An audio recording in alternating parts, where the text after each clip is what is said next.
ভিডিওটা দেখে ভাবছেন ভোর ভোর কোথায় যাচ্ছি? আশা করি ভিডিওর থাম্বনেল দেখে প্রত্যেকেই বুঝে গেছেন।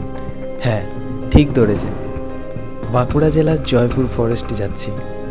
অনেক দিন থেকেই ভাবছিলাম এত কাছে প্রাকৃতিক সৌন্দর্যে মোড়া চারদিকে গ্রিন আর গ্রিন, খুব যেতে ইচ্ছে করছিল। শেষমেশ টাইম বার করতে পেরেছি।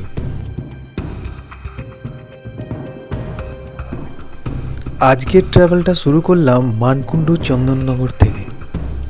আজ 15ই আগস্ট, 78তম স্বাধীনতা দিবসের দিন। ভোর ভোর বেরিয়ে পড়েছি জয়পুর জঙ্গল দেখব বলে। শুধু আমি একা নয়, আপনাদেরকেও এই প্রাকৃতিক সৌন্দর্যের খুব কাছাকাছি নিয়ে যাব। আজ আমার রাস্তার সঙ্গী আমি আর আমার প্রিয় গাড়ি। অজানা রাস্তায় পাড়ি দিয়েছি। রাস্তায় আর কে কে সঙ্গী হয় দেখা যাক।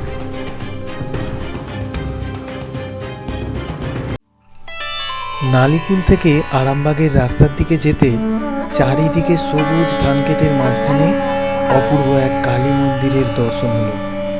দেখতে কিছুটা দক্ষিণেশ্বর কালী মন্দিরের মতোই লাগছিল।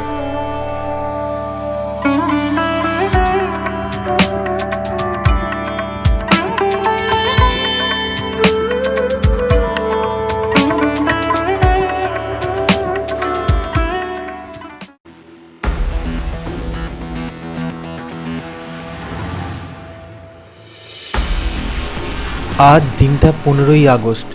আমাদের দেশের 78তম স্বাধীনতা দিবস পালন করা হচ্ছে। এই স্বাধীনতা শব্দটা ছোট মনে হলেও একসময় ইংরেজদের কাছ থেকে 200 বছর পর এই স্বাধীনতা পেতে গিয়ে কত কত কম বয়সে বিপ্লবীর প্রাণ আহুতি দিতে হয়েছিল। সেটা ছিল এক সময়ের স্বাধীনতার লড়াই। ব্যক্তিগতভাবে আমার মনে হয় আজকের স্বাধীনতার মানে নারী পুরুষ নির্বিশেষে তাদের যোগ্যতা অনুযায়ী উপযুক্ত কাজ করতে পারা। বর্তমান সময়ে দাঁড়িয়ে কিছু বিকৃত মনস্ক মানুষ শিশু কিংবা নারীর ওপরে নির্যাতন চালায় এবং বিকৃত মনস্ক ভদ্রবেশের অভদ্র মানুষগুলোকে ভয় না পেয়ে রাজনৈতিক নেতা বা পাড়ার প্রভাবশালী দাদার ভয়ে ভীত না হয়ে স্বাধীনভাবে প্রতিবাদ জানানোটাই মনে হয় আজকের স্বাধীনতা। আজকের দিনটায় আমি সেই স্বার্থত্যাগী বিপ্লবীদের প্রণাম জানিয়ে আমার জয়পুর জঙ্গল যাত্রাটা শুরু করলাম। আমি অনিরুদ্ধ, আপনারা দেখছেন ট্রাভেল উইথ অনিরুদ্ধর সঙ্গে।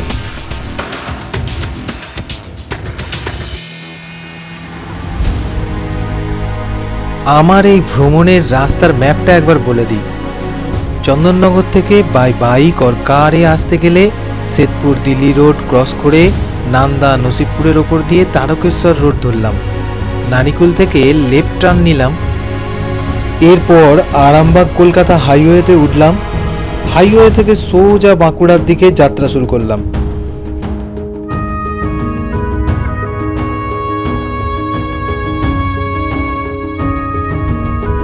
রাস্তার কিছু অংশ ভালো পেয়েছি, আবার কিছু খুব খারাপ পেয়েছি।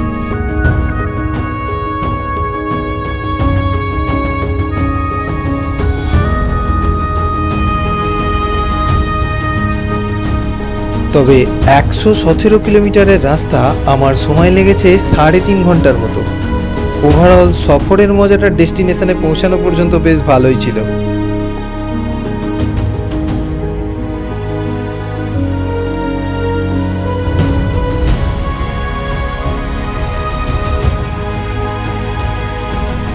পৌঁছে গেলাম জয়পুর জঙ্গল।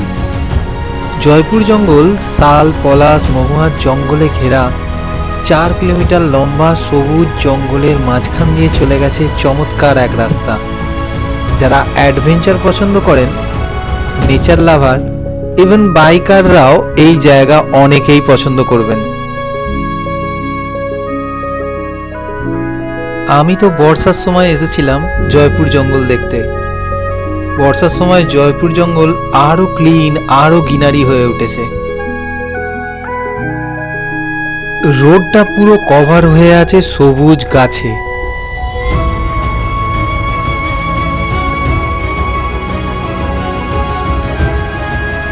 ড্রোন ভিউ থেকে জয়পুর ফরেস্টকে দেখতে লাগছিল যেন অ্যামাজন জঙ্গল।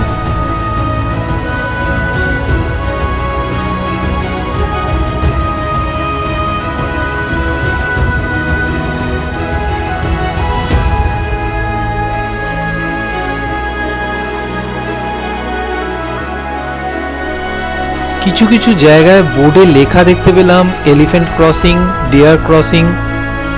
না, আমি কোনো অ্যানিম্যাল দেখতে পাইনি সেদিন।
কারোর যদি অফরোডিং এক্সপিরিয়েন্স ভালো লাগে তো এই ফরেস্টের মধ্যে দিয়ে এক লাল মাটির রাস্তা আছে। আমি এরকমই একটা অফরোডিং রাস্তায় এখন যাব। জায়গাটা ছিল ব্রিটিশ এয়ারড্রোম। এটা ছিল একটা hidden place of Bishnupur district. দ্বিতীয় বিশ্বযুদ্ধের সময় ওই জায়গাটা থেকেই যুদ্ধের জন্য প্লেন ছাড়া হতো। চলুন তাহলে ওই লাল মাটির রাস্তায় যেতে যেতে আরও কথা হবে।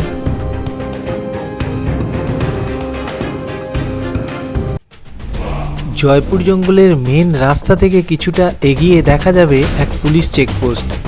ঠিক তার বাঁ দিক দিয়ে এক সরু আননেম রাস্তায় ঢুকে পড়লাম।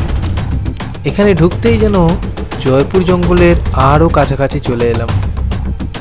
ভিতরের জঙ্গলটা আরও ভয়ঙ্কর সুন্দর লাগছিল। গা ছমছমে এক পরিবেশের মধ্যে দিয়ে আমার গাড়ি আমাকে নিয়ে এগিয়ে চলল। গাড়ির চাকায় শুকনো পাতার মড়মড় আওয়াজ ওই সময় বেশ ভয়ের সঞ্চার করছিল। যেদিন বেরিয়েছিলাম দিনটা ছিল 15ই আগস্ট।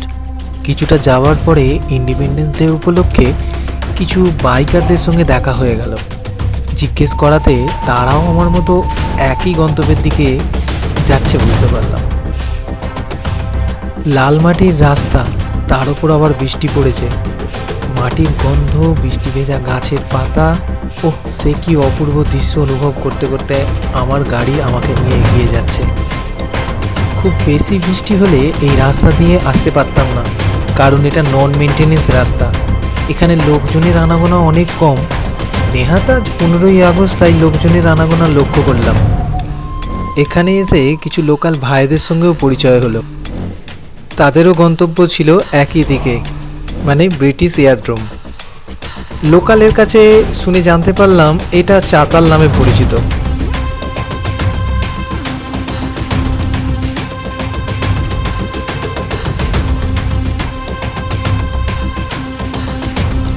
এই তো চলতে চলতে পৌঁছে গেলাম ব্রিটিশ এয়ারড্রোম। এক গভীর জঙ্গলের মধ্যে এই এয়ারফিল্ডটা। বেশ অনেকটা বড় জায়গা নিয়ে তৈরি এই এয়ারড্রোমটা। এবার এই হিস্টোরিক্যাল জায়গার হিস্ট্রিটা বলে দিই। দ্বিতীয় বিশ্বযুদ্ধ, যেটা ছিল একটা বিশ্বব্যাপী সংঘাত, 1939 থেকে 1945 সাল পর্যন্ত চলেছিল। এই এয়ারপোর্টটা সেই সময় তৈরি হয়েছিল, যার নাম ছিল পায়রাডোবা এয়ারফিল্ড। ভারতের পরিত্যক্ত এয়ারফিল্ড এটি। পশ্চিমবঙ্গের বাঁকুড়া জেলার বিষ্ণুপুর থেকে 6 মাইল দূরে এটি অবস্থিত। দ্বিতীয় বিশ্বযুদ্ধের সময় মার্কিন বিমান বাহিনী মারিয়ানা দ্বীপপুঞ্জের মোতায়েন হওয়ার আগে এই ফিল্ডটি ইউনাইটেড স্টেট আর্মি এয়ারফোর্সের 462D বোম্বার্ডমেন্ট গ্রুপের দ্বারা নির্মাণ হয়েছিল। হাজার হাজার ভারতীয় এই এয়ারপোর্টটি নির্মাণে শ্রম দেন।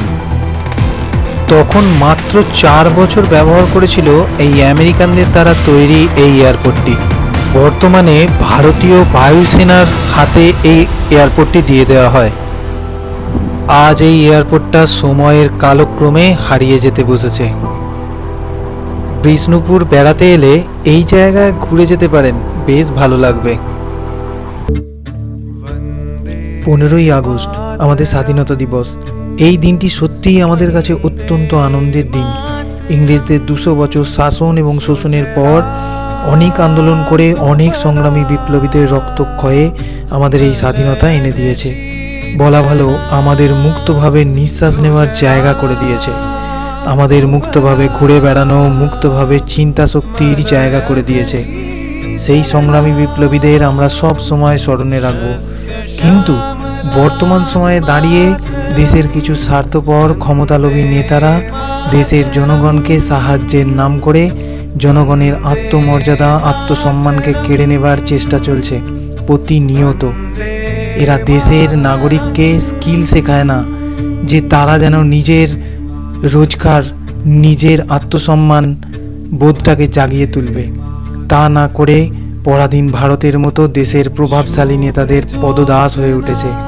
অদূর ভবিষ্যতে দেশের জনগণ একদিন নিজেদের স্বাধীনতা হারাবে এই দেশের প্রভাবশালী নেতাদের কাছে। সুহাসিনী সুমধুর ভাষিনী সুখদাম বরদাম মাতরম वन्दे मातरम् वन्दे मातरम् वन्दे मातरम् वन्दे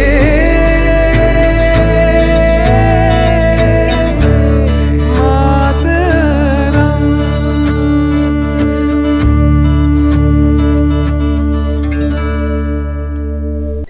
সূর্যি মামা তখন মধ্যাহ্নে, তাই মধ্যাহ্ন ভোজনের জন্য জয়পুর জঙ্গলটির ঠিক পাশেই বনলতা রিসর্টে পৌঁছালাম। হ্যাঁ, বনলতা রিসর্ট, জয়পুরের নামকরা রিসর্ট।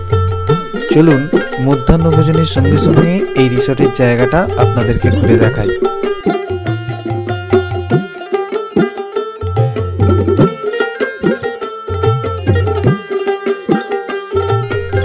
রিসর্টে এন্ট্রি নিতেই পরিবেশটা বদলে গেল।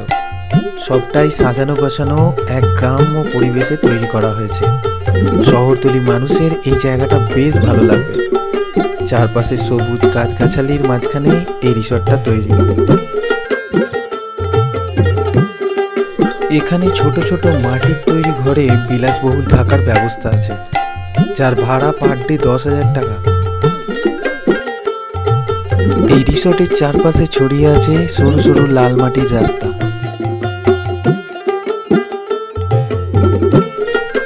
এখানে লোকালের কাছ থেকে শুনলাম শাক সবজি, ফল মূল, মাংস, দুধ সবটাই প্রাকৃতিক উপায়ে তৈরি হয়।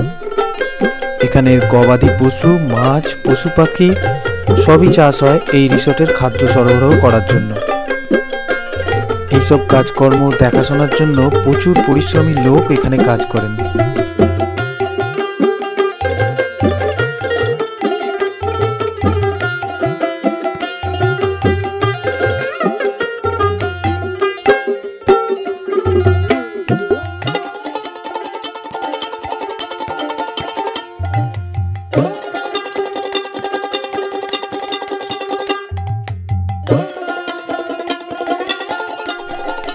আজ সারা দিনটা স্বাধীনভাবে ঘুরে বেড়াতে পেরে বেশ ভালো লাগছিল। হাতে সময় কম ছিল, খুব বেশি ডিটেলস এই রিসর্টের ব্যাপারে দেখাতে পারলাম না। তবে ফ্যামিলি নিয়ে শীতকালে এলে একটা দারুণ সময় কাটানো যাবে।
ভিডিওটা আজকের মতো এখানেই শেষ করলাম। দেখা হবে অন্য কোনো ট্রাভেল ভিডিওতে। ততক্ষণের জন্য সবাই ভালো থাকবেন। টাটা।